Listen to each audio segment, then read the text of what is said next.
Sarbin Sehe monitoring proyek ruang kelas Dikbud Malut, ini hasilnya.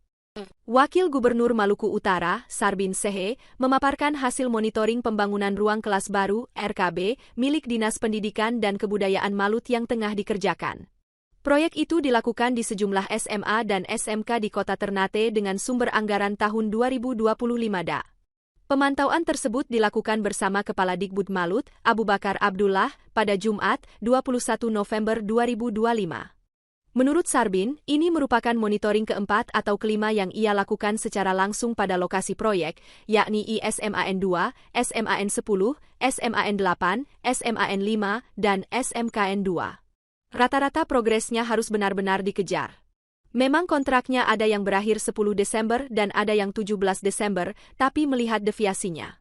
Saya harap PPK, Kadis, dan seluruh petugas lapangan segera berkoordinasi dengan pihak ketiga atau penyedia jasa untuk mempercepat pekerjaan, ujarnya.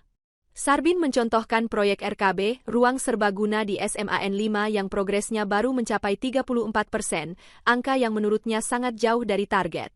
Kalau deviasinya seperti ini, secara teori memang sulit mengejar. Harus ada langkah-langkah ekstra, tegasnya. Ia menekankan percepatan melalui berbagai strategi, mulai dari lembur, pembagian shift kerja, penambahan tenaga, hingga memastikan bahan bangunan tersedia tanpa hambatan. Bahan material harus steril dan siap, jangan sampai keterlambatan material ikut menghambat.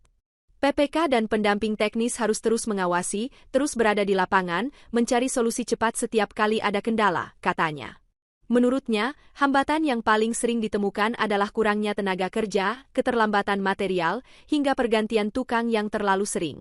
Itu harus segera diatasi. Kontraktor dan pekerja harus punya strategi yang jelas, tambahnya.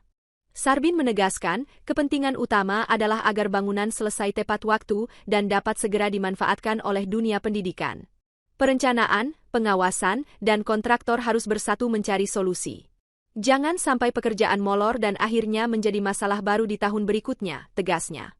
Saat ditanya soal progres masing-masing sekolah, Sarbin menyebut SMKN 2 memiliki kinerja terbaik.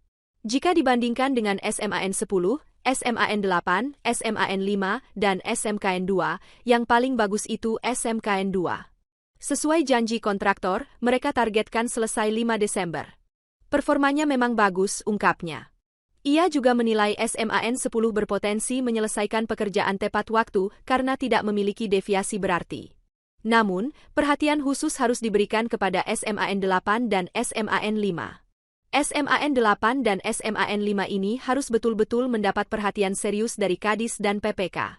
Waktu tinggal 1 bulan, jadi harus ekstra ketat, ujarnya. Sarbin menegaskan bahwa pemutusan kontrak bukan solusi jika bangunan belum selesai. Kalau mau putus kontrak silakan, regulasinya ada. Tapi bangunannya harus selesai. Jangan sampai kontrak putus, bangunan tidak jadi. Itu justru menambah PR, tandasnya. Download Tribun X sekarang. Menghadirkan lokal menjadi Indonesia.